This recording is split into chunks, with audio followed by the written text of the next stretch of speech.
Welcome back, everyone, to our 2025 Global Summit, Spark Your Magic. And closing our summit for us, our final session of our summit, is the wonderful Samesh Kumar. Samesh, I know you're a very busy guy, so I really appreciate the time you're taking to be with us today to present again at our Global Summit. Thank you. Thank you very much, Paul. It's always a great pleasure to be part of this summit and interact with the people who attend this summit. Thank you so much for inviting. Thank you. Now, the thanks and gratitude is all ours, Samesh. This is your fifth year with us. It's the fifth time you presented with us here at Coach Your Minds, which is absolutely fantastic. So thank you for keep coming back every year and sharing your wisdom. It really means a lot. It's a pleasure, Paul. It's a great pleasure to be here. Yeah. Excellent. And if you are tuned in, please say hi to Samesh. Ask your questions as he goes through his talk. Share your comments. And I know we called Spark Your Magic, but I think, Samesh, you've sparked a lot of curiosity just to get us started on the title of your presentation today. We've got lots of people tuned in. So we've got Leanne saying, good evening. Adele saying, Spark My Magic, Samesh. Interesting topic. Curiosity is also sparked. We've got Priya tuned in. She's saying hello. Sharon's tuned in saying hello. Jane's tuned in saying, I love listening to Samesh. So you've got a lot of keen people that have met you before and ready to hear from you again. I'm sure we've got a lot of new people in the audience as well. So for the benefit of the people who don't know who Samesh Kumar is, would you like to share a little bit about yourself? Yes. So my name is Somesh Kumar, and I'm doing the product development leader role in a company, telecom company, and I'm based in the Midlands in Ireland, a place called Athlone. And it's kind of interesting. Today, the 4th of September, is 25 years back.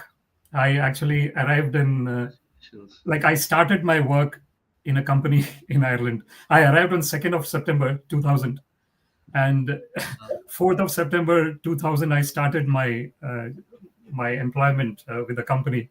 And I'm with that company for 25 years now. So it's like an interesting coincidence that we have today that on this day, 25th anniversary of my work in a telecom company, we are doing this presentation as well. It's a great coincidence anyway. No, wonderful. Congratulations, Samesh. 25 years, huge milestone. So I hope you're celebrating that today and you've acknowledged that today in your company. Well done. Thank you very much. Thank you. Excellent. And we've got some more comments coming through here. So Priya's saying, that's a hard one, Adele. Leanne's saying, I am interested in what this presentation would include as the title sparked curiosity. So you've sparked a lot of curiosity, and hopefully there's going to be a lot of magic in there as well, Samesh. So on that note, I'm going to hand the stage over to you. We've got a bit of a Q&A at the end, but I will bring questions as we go through, Samesh, and pop them up on the screen. So looking forward to what you've got in store for us today. Thank you. Thank you very much. Excellent. Okay, so the title of my talk today is Unique, Ubiquitous Us, the Power of Human Connection. What do I mean by this? So the first word, unique, that is what we all are, actually. Each and every one of us is a gift to this universe, literally.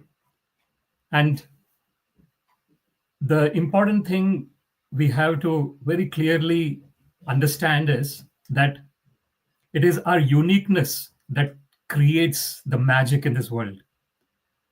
So that's why I have this quote from Ralph Waldo Emerson, where he's saying here that to be yourself in a world that is constantly trying to make you something else is the greatest accomplishment. We can very nicely understand this statement because unfortunately, sometimes what happens is we idolize some people. Some people might be extremely famous. Some people might be extremely rich. Some people might be extremely talented.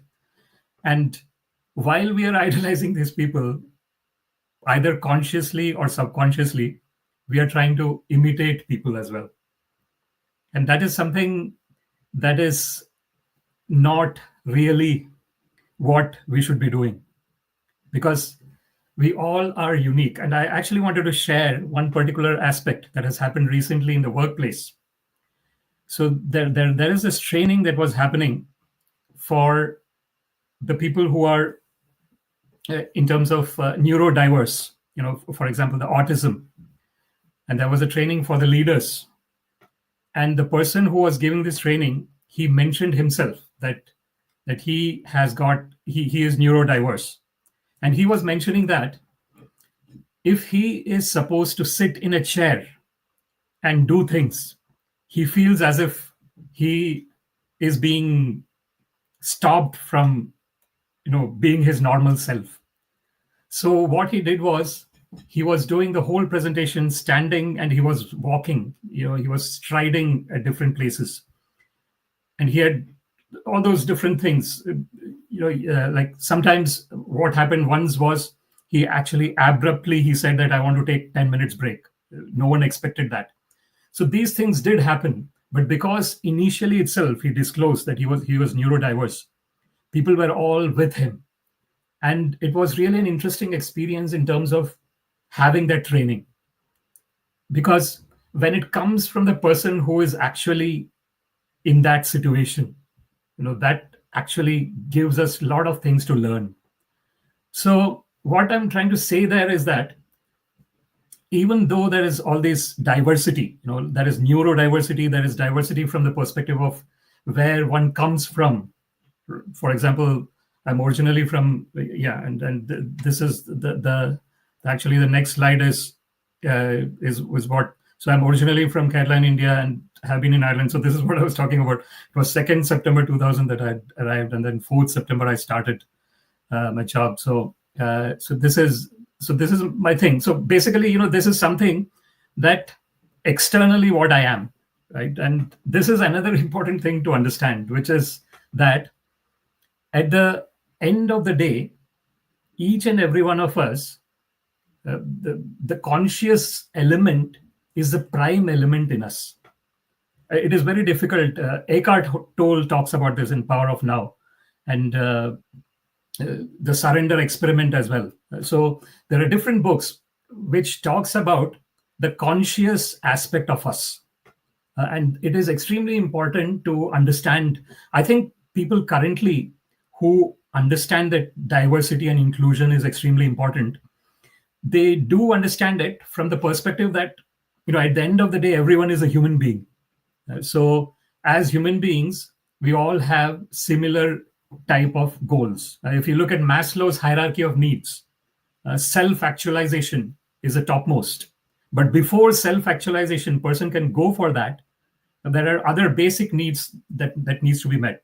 Physical needs, psychological needs, emotional needs, all those needs to be met.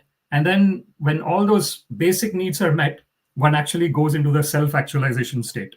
So the important thing that we have to understand is that the unique aspect, right? The unique aspect is coming from my own personality, where I was born, how I've been brought up, who are the people with whom I've been interacting. All those things make up my personality.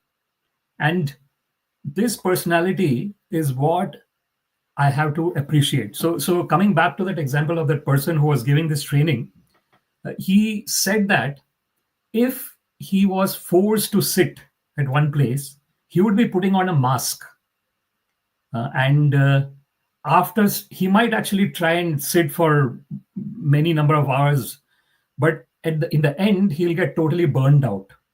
And why he'll get burned out totally? Because he's not been able to express himself as the personality as he is. Right? So his personality is that he just wants to stand always, and he wants to keep his movement. Right? He doesn't like sitting down. So it's a very basic example, but what this shows us is that we have to be aware of our uniqueness. That there is no one that is like us in this whole world of 8 billion people. We are unique among the 8 billion people that are there in the world. And the other thing is ubiquitous, right?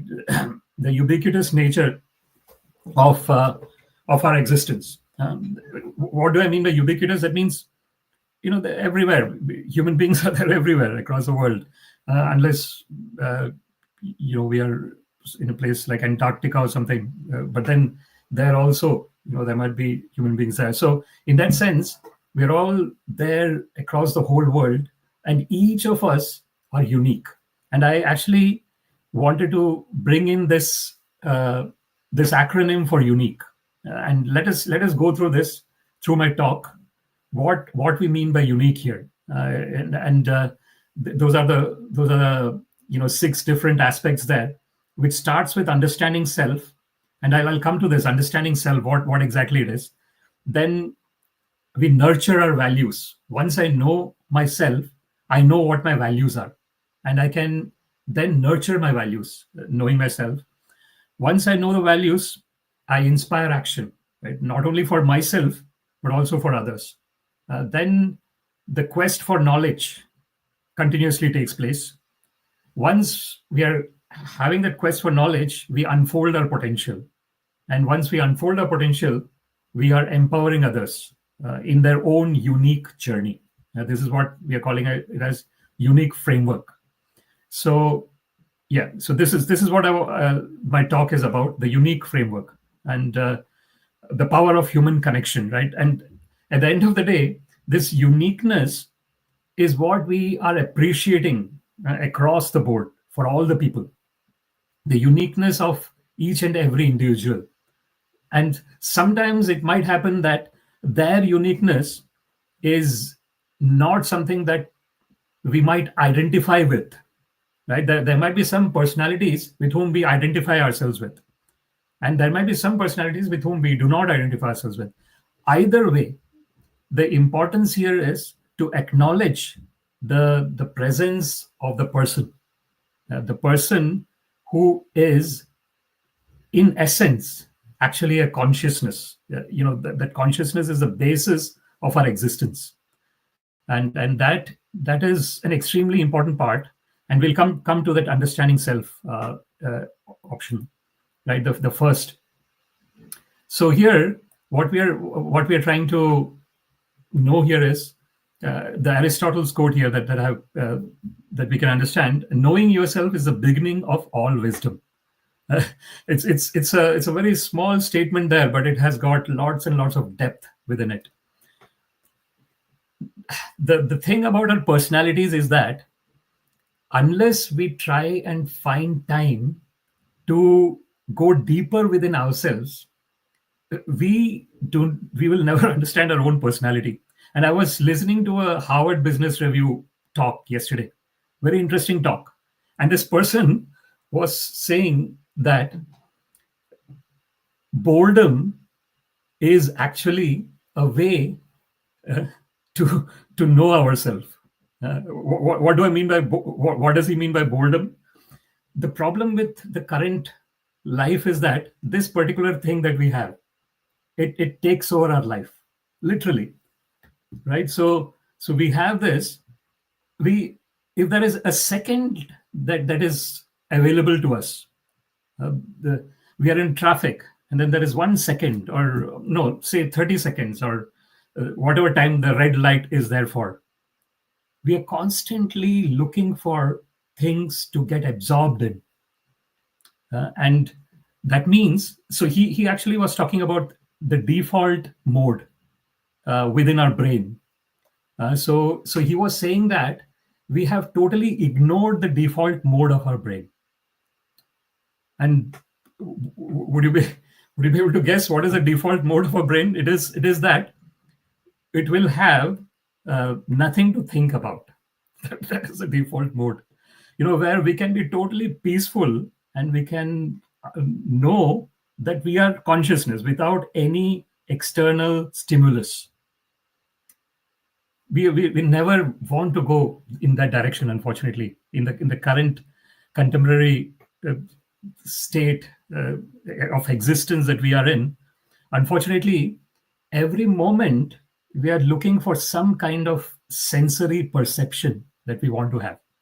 And that's why there is a lot of stress nowadays in terms of yoga and meditation and those aspects, where one can just switch off from everything and just not think about anything, and that is not easy to do, right? So and actually, when I mean not think about anything, it doesn't mean that we forcefully try to take away all the thoughts. It's not that. It's that we just observe what is coming in my mind and just observe it. No judgment, no uh, attachment, no detachment, no resistance, nothing. Just observing that this thought is coming, and then after some time, it won't last. This is the thing. When we observe what is going on in terms of the thoughts, what will happen is we'll come to know that no thought has got an eternal existence, right? Eternal is a very interesting term that I've used here. But even for, even if you want to say uh, an hour or 2 hours, or every thought, if you look at it, it'll just come, and then it'll go away, and then the next thought will come. It'll come and go away. So if we are, say, he actually gave an example, the person that I was talking about, the Harvard Business Review. So he was saying that if we give 15 minutes time like that, and that is like unimaginable in the current context, because not even for a few seconds, we can be away from this thing. So he was giving some kind of guidelines, where he was saying that when he's with the family, and he's having dinner and things like that, he's just with the people. He's not there. No one in the family would be with their screens. And he's saying that you're acknowledging the people who are present there rather than the people who are not present, who are interacting through the screen, for example. So this is an important. So the understanding self aspect is an extremely important foundation for us to be our original self. Because when we give ourselves that time, to just be with ourselves, without any kind of preconceived notions, any kind of planning, that I want to do this, I want to do that. Constantly we are trying to plan things. So we have to give time to ourselves, where we are just not doing anything. I actually was listening to a talk by a lady called Margaret Heffernan, and in the open source summit that I attended a couple of weeks back, and she was actually talking about how creative people work. That was really an interesting example that she gave. So she was saying that the creative people, they would. So one of the things about them is they would just go about and explore things. It won't have any relationship with what they are actually doing in their creative field. They will just go and explore some things, and then suddenly there will be some correlation that will develop between what they did, which was totally unrelated to what their field is, and whatever they need to do in their field. There will be some kind of relationship that will just develop, and then something amazing will come out of it. So she was actually saying that, we are generally in the corporate world, we talk about efficiency, right? So we have to do, we have to be as efficient as possible and deliver as efficiently as possible. It is extremely important, but at the same time, we have to find a balance between innovation, creative thinking, and efficiency. And what she was saying was, the creative thinking does not go sync well with the efficiency aspect, right? So because in efficiency aspect, what we are thinking is that whatever currently is being done, that has to be done in the best possible way, in the least possible time. Those are the criteria that we have for efficiency. Whereas the person who is creative, they will just do what their mind, suddenly they will have something that I have to go here, and I just want to explore some things. So they will not be concentrating on efficiency per se. So it's kind of interesting. But then bringing the right balance is extremely important, because in the current world, we have, of course, we have to be creative, and we also need to be efficient. And that is a very uh, interesting framework that was developed in terms of different people who are good during the different phases of the project, right? For example, there is a term called town planners. The town planners are the type of people who really would be concentrating on their efficiency aspect. And then there'll be some creative architects who will be in the beginning of the project. They're just very creative, and they would not, if they are forced to be put into the town planner role, they wouldn't like it. So this is what the wonderful nature of our uniqueness is, such that if we first of all understand ourselves, like what exactly uh, am I passionate about? What is my passion? If we go deep into ourselves and try and understand what is our passion, and if we live every second of our life with that passion, that is like, so they actually say, isn't it, like if you are doing something that you love, you do not work for a day in your life, right? Because uh, uh, unfortunately, what happens in the contemporary world is that people sometimes are boxed into some situations where they're forced to do these things so that they can earn their living. But the people who have understood their self, who know 100% that this is what I want, if you look at it from think and grow rich perspective of Napoleon Hill, uh, one of the things that he talks about is burning desire. That is the kind of initial step that he talks about. And the burning desire is, how does that burning desire come? Burning desire comes when I know what is my passion. And he gives the example of actually Edison. He says that Edison, he wanted to, he wanted to work in a particular place, and then he did not know how to get there, and then he just went in a fleet, and he got there, and he initially he did not get the role that he wanted, but he had always the vision in his mind that this is what I'm going to be, right? So that is an extremely important thing. So if I understand myself, then I will know that my vision, the goal of my life is this, and then we'll always be guided towards that north star, as they say, right, in terms of where we want to go. So that is the first important aspect that I wanted to talk about, understanding self. Then the next important thing is, once we know what exactly am I passionate about, for example, Simon Sinek talks about the why. My why. We have to understand, why am I doing this particular thing? If we, like, there are different organizations, right? And people join these organizations initially with lots of enthusiasm, and then after many years pass, suddenly they feel that there is no enthusiasm. They do not have enthusiasm for those things. So in those cases, not only in those cases, in any generic case, it is extremely important to understand the why aspect. Why am I doing this? uh, because when we ask this why question continuously, we get to the root of the real reason why we are engaging in something.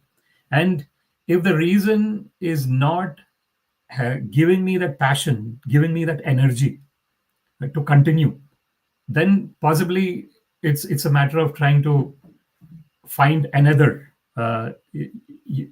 another place where I have more passion.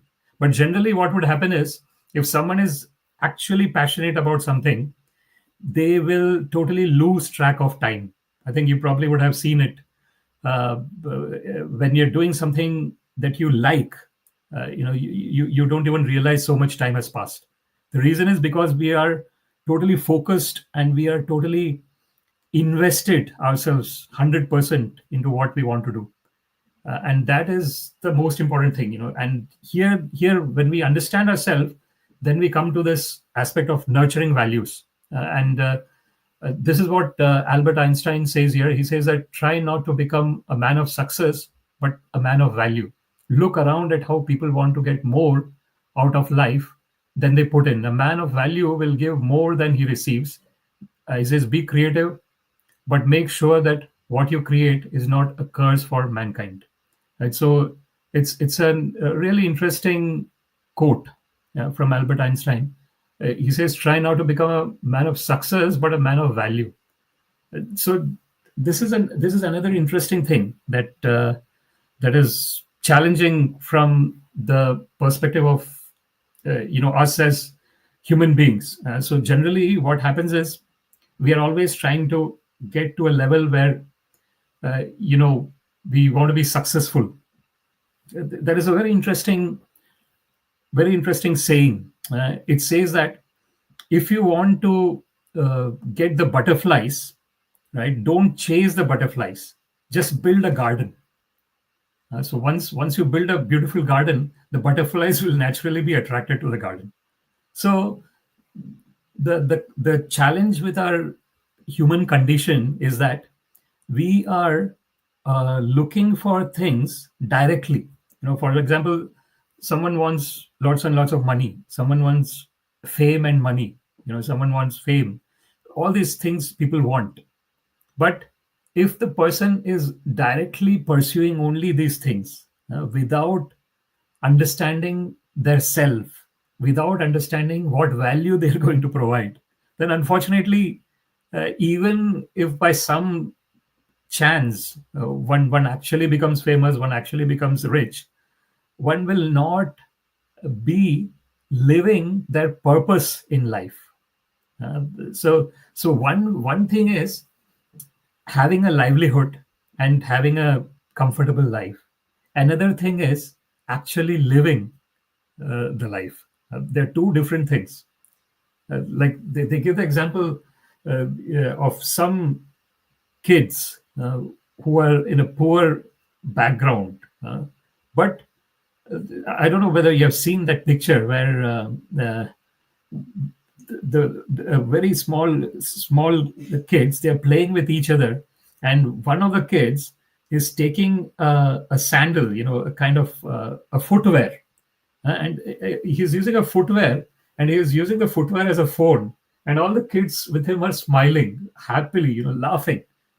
So that is, it's not actually dependent on having lots of followers, having lots of money. The real happiness is totally independent of that.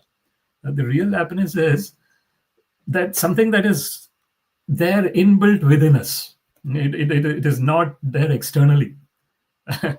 And that is something, if someone is actually nurturing their values, they will understand that the whole everything that we are looking for outside is actually within. The outside is just reflecting what is there within me. Like very very simple example we can take, right? So suppose someone is in a family, and they have just fought with each other, like some family small fights that might happen in a family, and because they had this fight, they are in a very bad mood. And then they're going to the office, for example, and when they're going to the office, they are not able to do their work properly, or in worst circumstances, because of the bad mood, they are actually their co-employees, they're trying to you know make their negative vibes into their co-employees, bring it to them. So so this is something that is that this is what I was trying to give an example, that whatever is there internally within us, that automatically will exude out from us.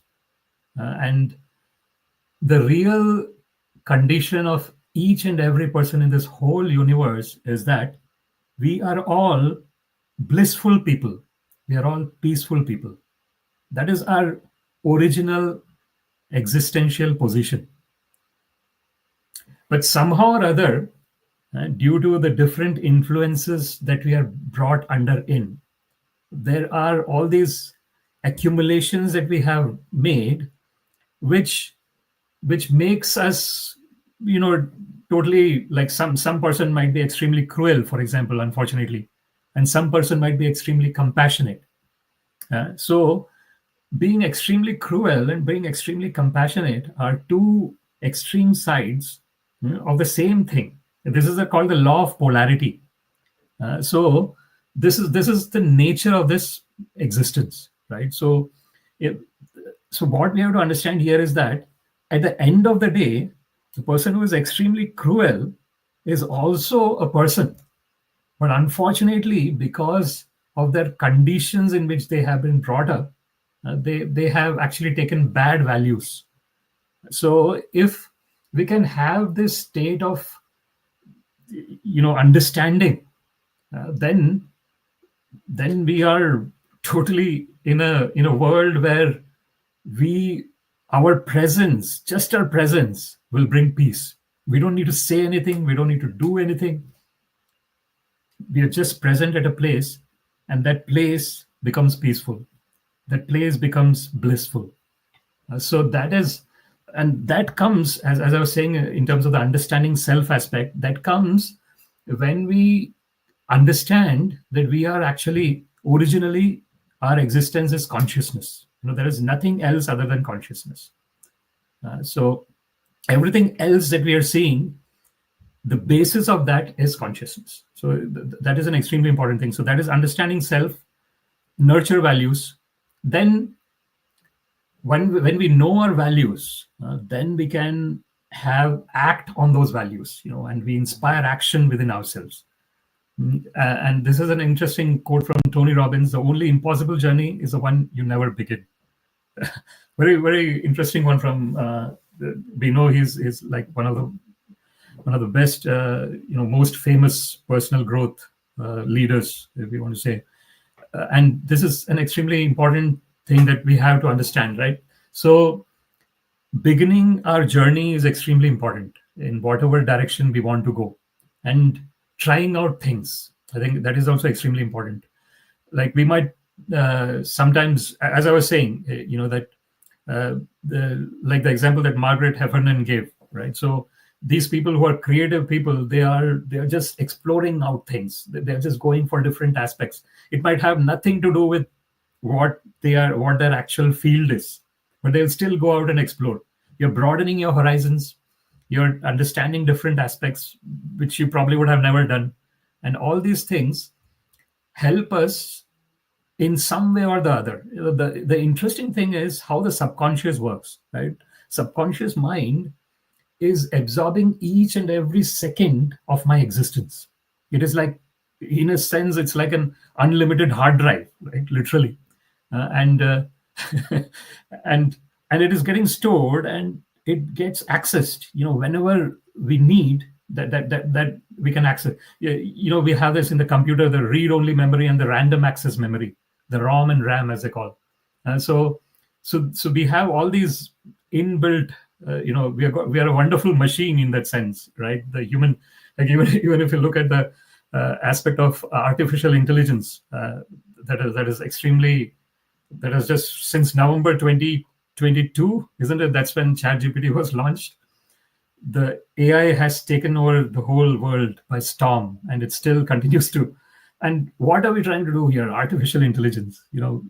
The human neural networks that we have, we are trying to emulate it in terms of what the human neural networks is doing. You're trying to have a neural network that the computer is doing, and it is just like our potential is in a sense limitless, right? We are creating something that is unimaginable in that sense. Like the artificial intelligence, people were talking it for decades and decades, and now it has actually come into fruition, and now people are actually thinking about it.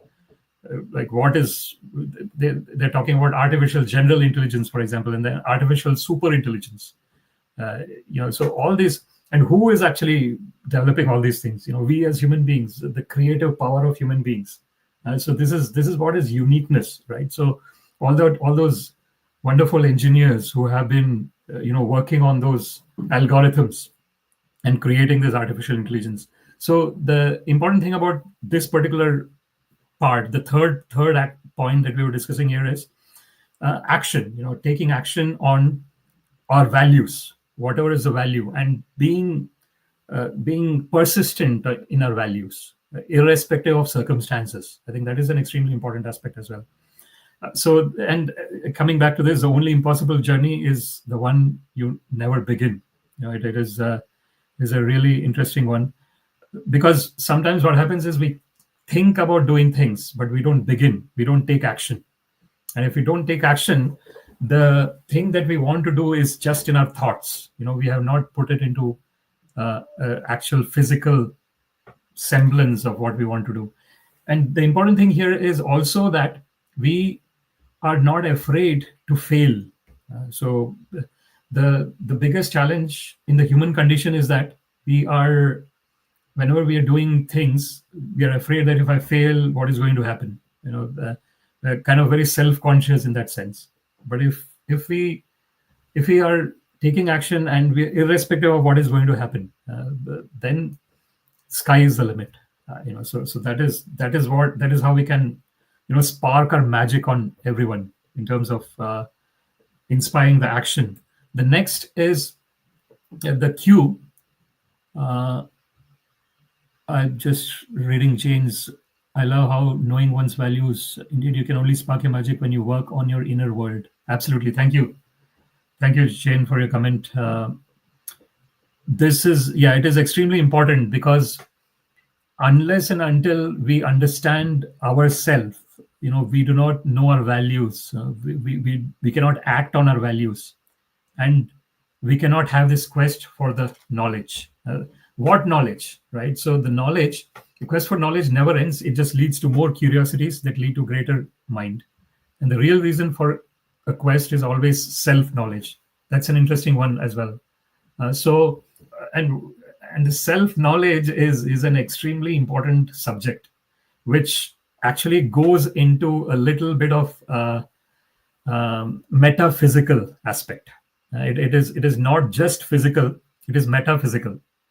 Coming back to that aspect of consciousness, knowing that the thoughts and everything is not me.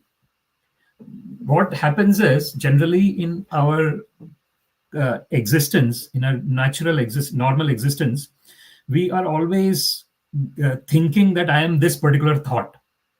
One thought comes, I totally identify with that thought, I become that thought. Another thought comes, I become that thought. But actually, we as human beings are mainly the consciousness, and the thoughts are just something that comes and goes. So that is the self-knowledge. If we can, the thing about this particular understanding is that, unfortunately, not everyone is in that frame of mind to understand this concept, because generally people just think that everything is just one. Like, as a human being, we are just one personality here, and we are just an organism here, and the only reason we exist is to enjoy as much as possible. But what happens, like, even if we look at someone who is a billionaire, or someone who has got billions of followers, and if we actually go into their internal existence, coming back to that topic that I had said, it is not dependent on external things. The real happiness, and at the end of the day, everything that we are doing is to get that bliss, to get that happiness. Whatever activities we do, that is the goal of doing that. And if we know that we already are that, we already, so sometimes people say that then people will not do anything. No, people will do actions with more inspiration, knowing that, with detachment. That is the thing. Generally what happens is, when we do things with attachment, we come to a state where, if we get the thing, we are extremely happy, and if we don't get the thing, we go into a very depressed, dejected state.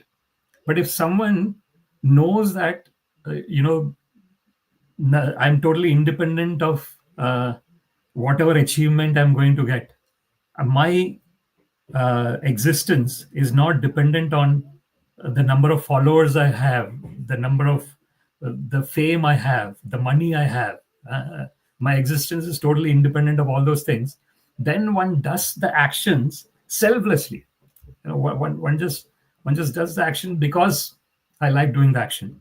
And I don't mind what kind of result is going to come out of that action. So I think that is an extremely important aspect of uh, quest for knowledge. The self knowledge. That is what is the self knowledge. Then we come to the next, the fourth point that I wanted to discuss. That was unfolding the potential. Right. So as human beings, we are not problems waiting to be solved, but potential waiting to unfold. It's an extremely important point that we can try and understand, because what happens is we have challenges in our lives. No one can say that I don't have any challenge in my life, right? So we try to do some things, and then sometimes we are successful, sometimes we are not. And those are the things that will help us to move forward. That reminds me about one of the things that was said by one of the person who was the creator of the AI, artificial intelligence, and they were saying that with the coming of this AI, because you just ask the question, any kind of question, and AI will just give you the reply within seconds. So earlier, people were they could do some effort, and then that effort involves in some action. That action is based on some values, and then that effort itself is bringing some joy, right? So all those things are happening. It's not the end goal that I have done this. It's not that. It's the whole journey. The whole journey of the quest for knowledge that we are saying, the unfolding of the potential. So all these things are extremely important as well.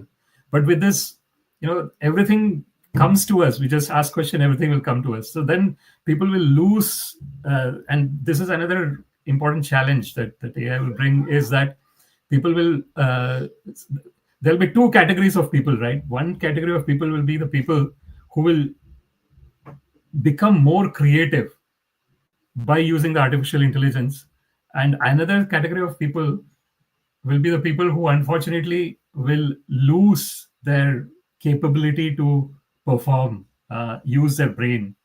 So you'll have these different, and the spectrum of people, because of that. So the important thing that I'm talking about here is that every so-called problem, that we are seeing within this, within our existence, within our life, it should be considered as a potential that is waiting to unfold.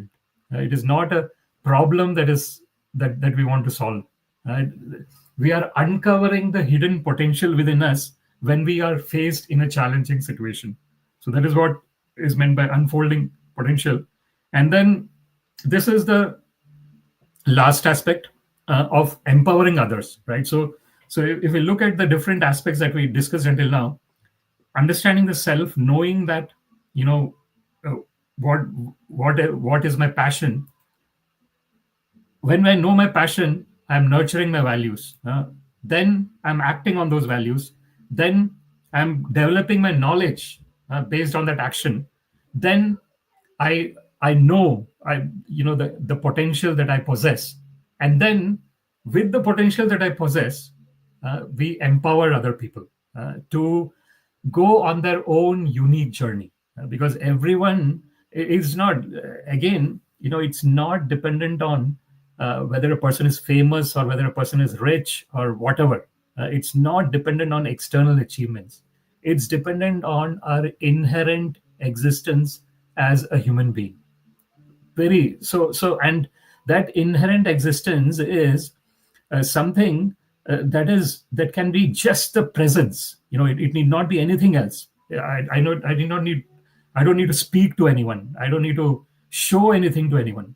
Just me being me, even if I'm not saying anything, is is uh, is a uniqueness in itself. And that is really important to understand, and that is empowering others to help them go in the journey where they want to go, and it will be unique for each and every person. So leadership is about empowering others to achieve things they did not think possible. And this is an extremely important thing, because, like, for example, in my role as the product development leader, we have these interns who are coming in, who do the masters in applied software engineering, and they come in, and when they're coming in, some people like there are a couple of examples. One person had experience in some other field, like medical device field for a couple of decades. Another person was just coming out after they finished their graduation and they did the post graduation. So you've got all these different types of personalities. One person is very confident, another person is nervous. Obviously they're just starting off their first job in their life, so obviously they will be nervous. So this is what the different strokes for different folks. It's a very common terminology that is used in the leadership realm. It's very important to understand what the personality is, and then have be empathetic towards that personality and work with that personality. And it makes me come back to that neurodiversity aspect, right? Neurodiversity aspect, autism and things like that. He was saying he has dyslexia as well, the person who gave the training. The important thing about that is, even though it might be something a little bit challenging, but these people also have superpowers as well. Like, for example, Richard Branson says that he is a neurodiverse person, but he's a billionaire. So Virgin Media. So it's important to understand that even though externally it might seem like this is maybe challenging the person, but they have got some other superpowers within them. So the ultimate use of power is to empower others. This is another quote, which is an extremely important, again, very deep quote. This is, because generally when power connotation is used, it is used in connotation of a person who is trying to be superior to others, and he's trying to lead people and say, you have to go in this direction, you have to go in that. No, the real power is when the people are respected for who they are, and they are allowed to go in the direction where they want to go. And this is real love as well. So there is a very wonderful quote which says that if you love someone, set them free. And if they are coming back to you, then that is their own volition. That means that they have pure love for you. If they're not, that's fine. That's how it is. So it's a really important aspect that we can discuss here. So finally, this is something that I always talk about. I have been keeping this slide in all my presentations, and I really like this quote: in a world where you can be anything, be kind. And I just kept the acronym here: kindness, enthusiasm, enjoyment, and persistence. That's what we want to keep as a person. We should be kind, we should be enthusiastic, we have to enjoy whatever we have, and we have to persist despite challenges. So this is something that I have always kept in my set of slides. And continual progress that we always need to. This is also the one that I have always kept. And finally, the conclusion, which is the things that we have discussed. So we start with understanding ourselves. I know myself and stay balanced. Then we know about our values. I stay rooted in my values. Then we inspire action. I act with purpose and inspire progress. Then we have quest for knowledge. I keep learning and seeking the truth. Then we unfold the potential. I grow by unfolding my hidden strengths. And then empower others. We uplift others as we grow. So this is a unique framework that I was talking about. And this is a thing that I have, the quote that I have come up with: we are unique, we are ubiquitous, and we are the human connections that power the energy of presence, compassion, and love in this world. So as human beings, we have that energy. We create that energy, and that energy is of presence and compassion and love. That is all. At the end of the day, that is the most important aspects of our existence. If we can have presence, compassion, and love, then there is nothing else that is needed in a human being.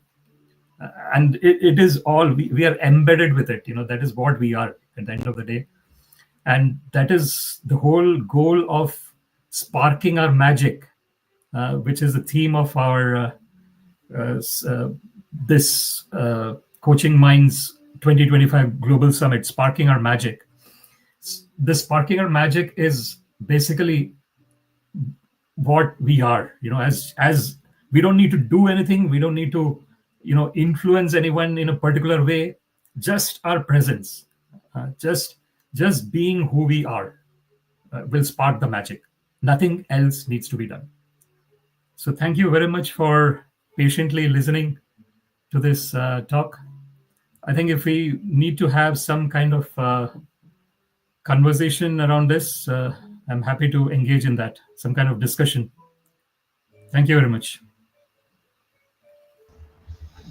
Excellent. Thank you so much, Samesh. What a beautiful anagram that you've gone through there. Lots of good models, lots of wisdom. You brought in lots of great quotes from individuals and motivational people. It was really wonderful, Samesh. And I'd love to see that keep slide as well come back every year. Very important for us to keep in mind. So thank you for your time and thank you for that, Samesh. Really wonderful stuff. It's a pleasure, Paul. It's always a pleasure to be part of this summits. It's a great it's a great effort from your side as well, in terms of having this Coaching Minds community and bringing everyone together, on a journey of helping everyone. So thank you so much for making me a part of this wonderful journey. No, and thank you for being a part of it and choosing to be a part of it. I love your sessions. I learn so much from you every time you present. So it was really wonderful to see. I'm going to bring in some of the questions because there's lots of comments as you were talking coming through. And I've started a couple of the questions. So the first question we have for you, Samesh, comes from Priya. And Priya's asking, would you say that situations can shape us? Yes, that's right. Situations do shape us. And what I think is every situation that is coming to us is helping us in terms of our growth, in our life, in terms of what we are doing in our life. Every situation, because the journey of life is not a plain road. We go through ups and downs, ups and downs, ups and downs.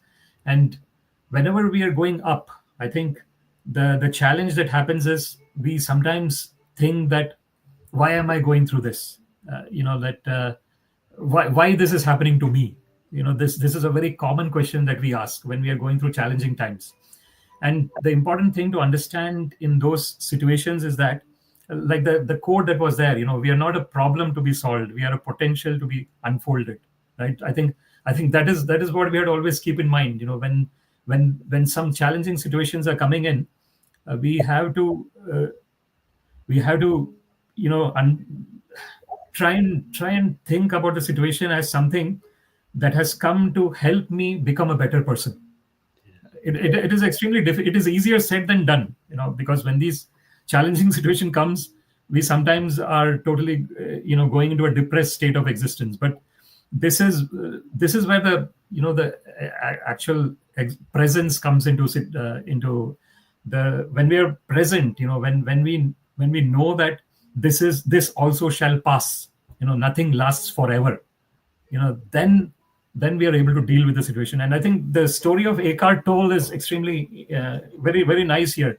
He actually went through a phase where he was planning to commit suicide, actually.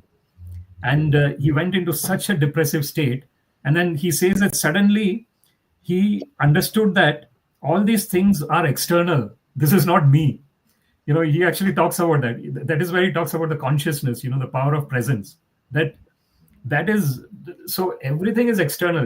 At the end of the day, each and every person is consciousness personified. So that is what binds us all together, the consciousness. So yes, absolutely, Priya, I agree. The situations shape us, but in what way it shapes depends on our attitude. If our attitude is not positive, then unfortunately it will shape us. If it is a difficult situation, it will shape us in a depressive way.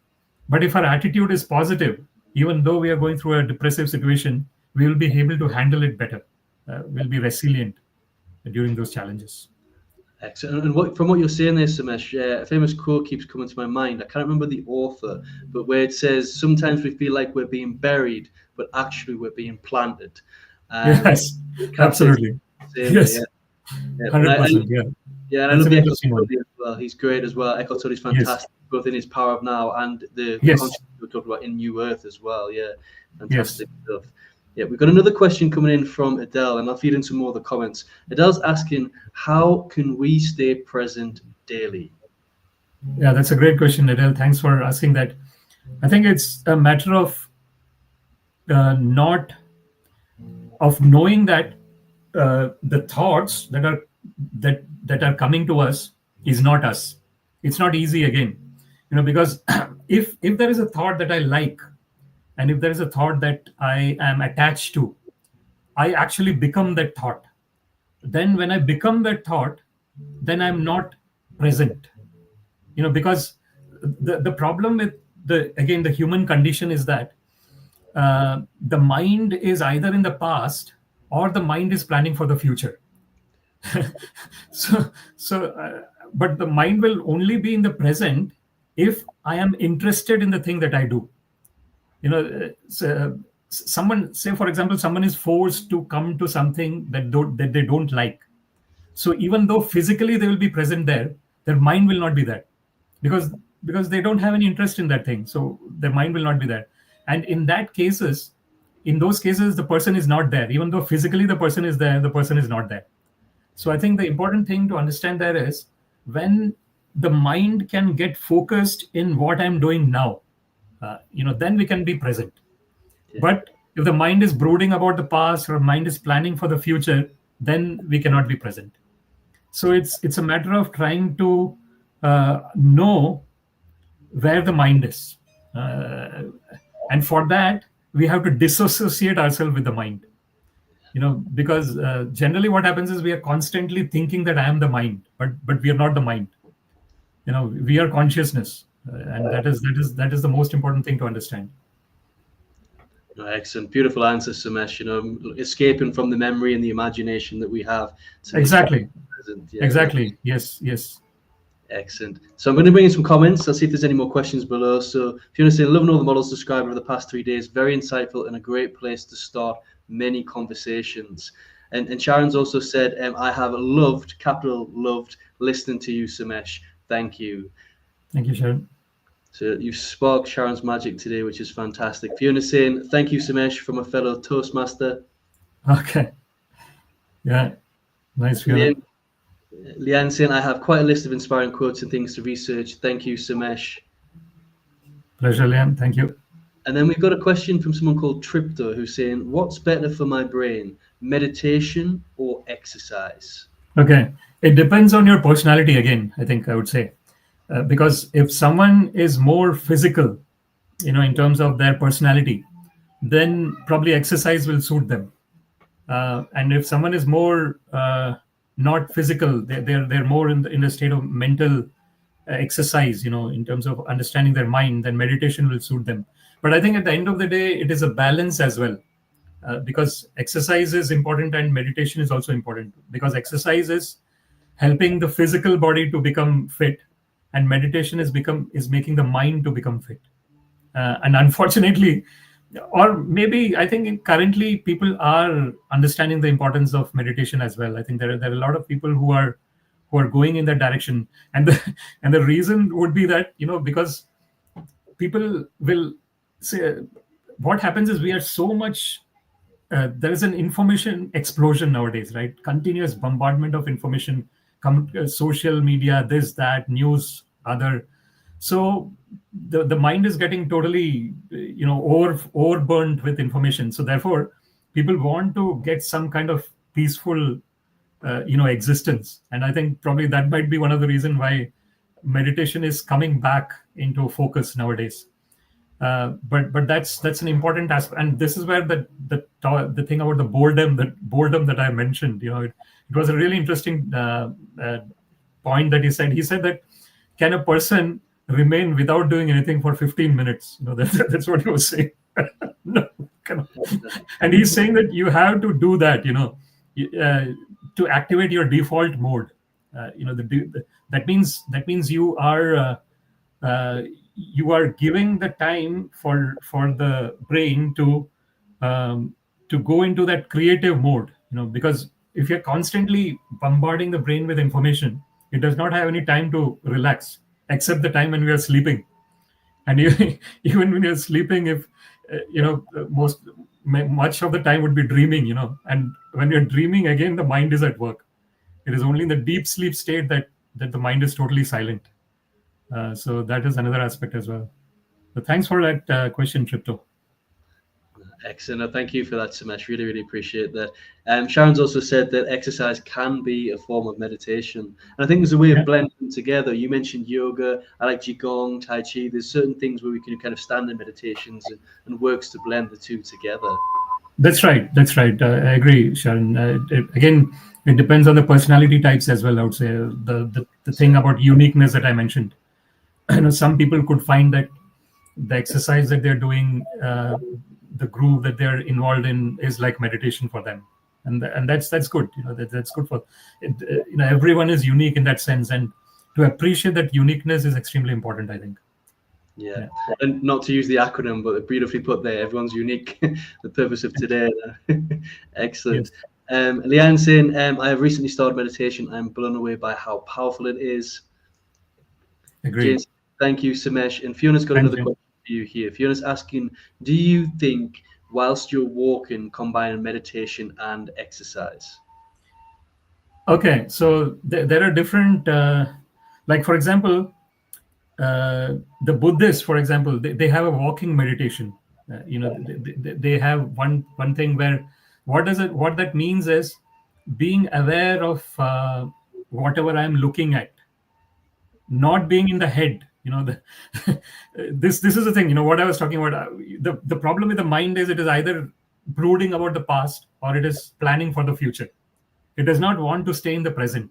So while walking, if one is actually aware of whatever is happening in front of them, whatever scenery, if this is happening, that is happening, and just being aware of that without any judgment, without anything, then it is a meditation. Even though we are walking, it is a meditation. But then in Taoist, I think in Taoist, they have some Zazen. They call it Zazen meditation. In that, they say that Zazen should be such that you should just be sitting at one place and just understand what is going on. No judgment, nothing. So there are different views. Again, this is like different strokes for different folks. That is that.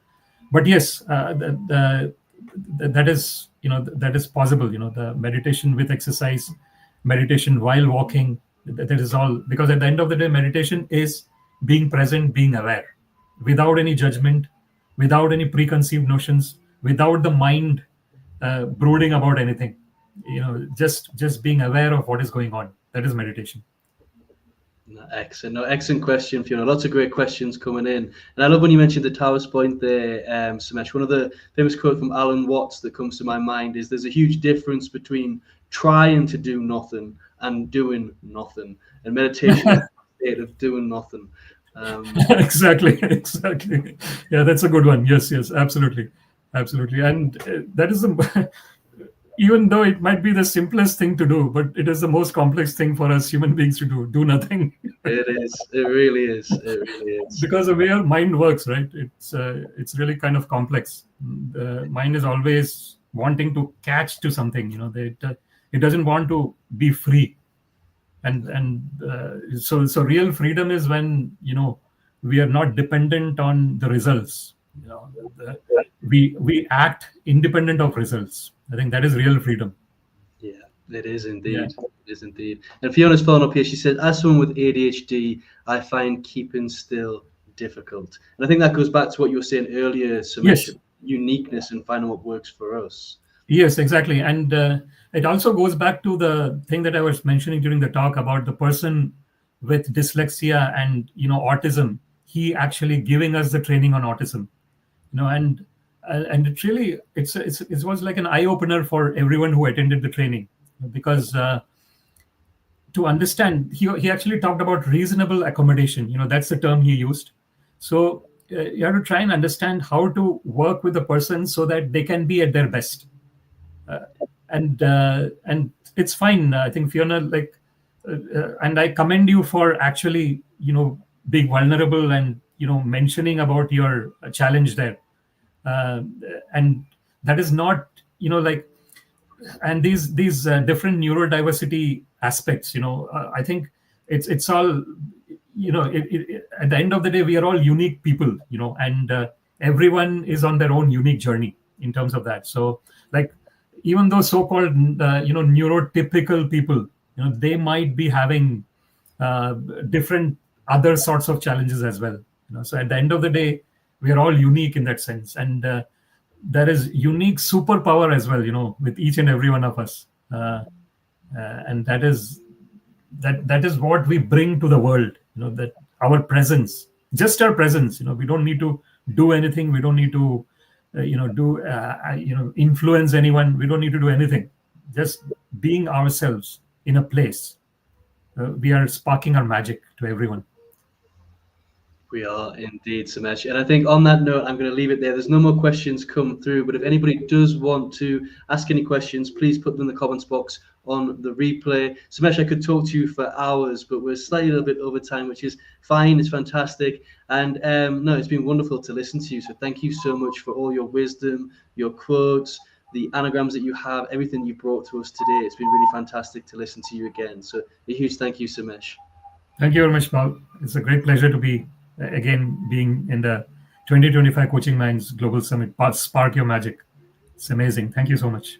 No, thank you. The pleasure is all ours. And a huge thank you to the audience as well, to everybody who's Absolutely. engaged, who's asked those brilliant questions, not just today, but in every session across the 3 days. So a huge thank you to everybody. And we look forward to connecting with you next year in our 2026 summit. We haven't got a title yet, but hopefully we'll see you next September. And Samesh, hopefully we'll see you for the 6th year running.